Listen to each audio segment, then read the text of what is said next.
Рахмат, Мухаммед Калды Шекеевич. Бұл мындай қарайбыз, көрөбүз деген жооптор бизге макул, депутаттар колдоп берип атат, бирок азыр эл ишенбей атат да. Мисалы, ошол эле контрабанда, мына азыр Төрөбай Закирович менен Алазимович менен улап кетейин. Бишкектин тегерек чети бүт контрабанда бензин. Мына жакында алууга келип, ушул депутаттарга дагы контрабандисттер уже бензин сатканы калды уже. Бишкекти бүт каптап бүттү да мына.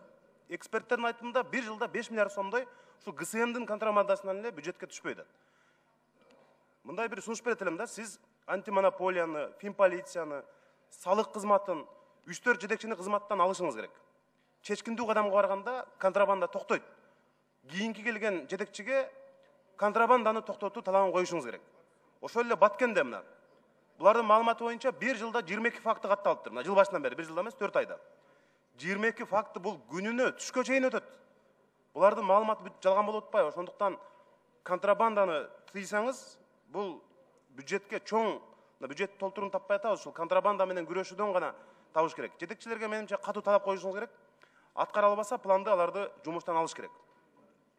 Эми өкмөттүн ишинде анча-мынча позитив, кемчиликтер менен кошо кетип атат.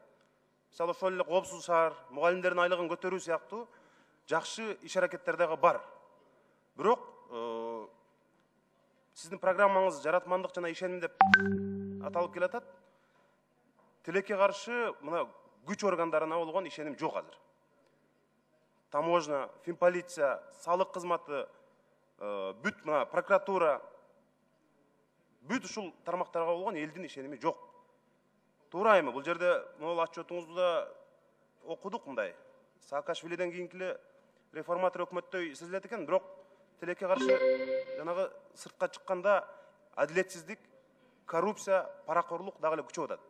Ошого биз чечкиндүү кадамдарга барышыбыз керек деп ойлойм. Рахмат. Рахмат, кабыл төлөйүңүз.